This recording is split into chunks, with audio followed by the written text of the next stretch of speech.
And immediately I knew that there was nothing else there and that the boys were there, and it's just a sick feeling in the pit of your stomach that, oh my goodness. What seemed to be a typical morning for Kevin Burgess and his family turned out to be anything but. It's a terror that I would wish on nobody. You're struck with this sickening feeling that, is he gonna live? Kevin and Tiffany's day instantly turned into a nightmare when Kevin accidentally ran over their two sons, Tanner and Thomas. Well, my truck sits up so high I could not see the two boys right in front of my truck. Put the truck in drive and pulled forward not more than 3 or 4 feet and felt my tire run over something. I remember I had something in my hands, just kind of throwing it, and I think I screamed, but I'm not sure. My thoughts immediately went, I need to get Tanner out so we can get this truck off of Thomas. So I asked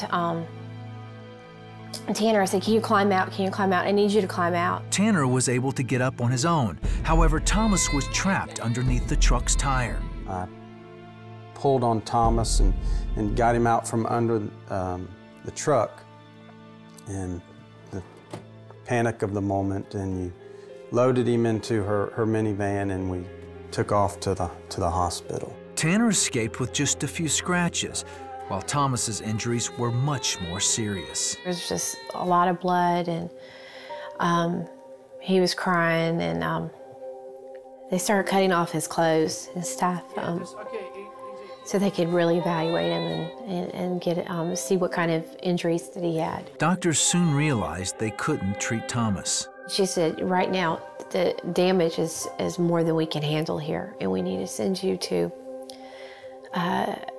Scottish Rite in Atlanta, where they're specialized in children, so that they can really treat him and really give him the care that he needs. You start going, whoa, this is pretty serious. To their dismay, the incoming doctors were also skeptical. He broke his pelvis in 4 different places, and that's an injury that you don't usually see in children and have them survive. Doctors said Thomas would spend a minimum of 3 weeks in the hospital and possibly undergo surgery. He would also need to wear a cast from the waist down for about 6 to 8 weeks. The shocking news quickly turned into prayer. That night, I said, God, I need you to be here. I need my son to be healed. I don't know that I can handle him being physically disabled for the rest of his life. I can't handle standing there and watching him in pain, knowing that it was a result of something I did. He was so broken that this had happened, and I couldn't wait to tell him, say, look, I don't blame you. You know, I saw this. There was nothing you could have done, and I still love you, and I'm still beside you, and we're going to get through this. The severity of Thomas's condition became increasingly overwhelming. Hanging on to her faith, Tiffany desperately cried out to God. Lord, I don't know how to pray. You know, I don't know what to pray. I just, please heal him. Please heal my son. Please heal my husband, because he needed healing also.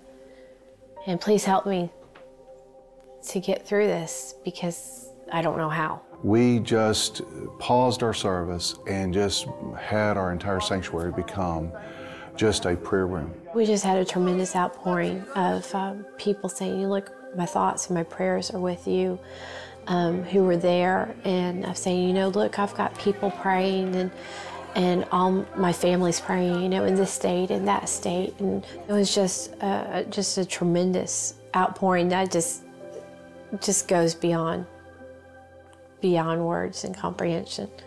God honored those prayers, and miraculously, Thomas recovered quicker than the doctors expected. He went home after only being in the hospital for 1 week, 4 weeks earlier than the original prognosis, and he only had to wear the cast for 5 weeks. Well, I would say we see miracles every day in the way that our patients can heal from different injuries, and this would certainly qualify. To have a 2-year-old that's run over by a 4-ton truck up walking around as if nothing had ever happened, I'd call that a miracle.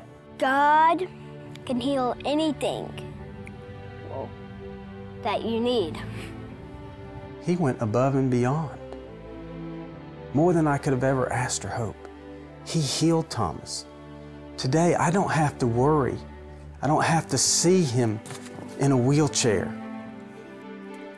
I don't even have to see him limp.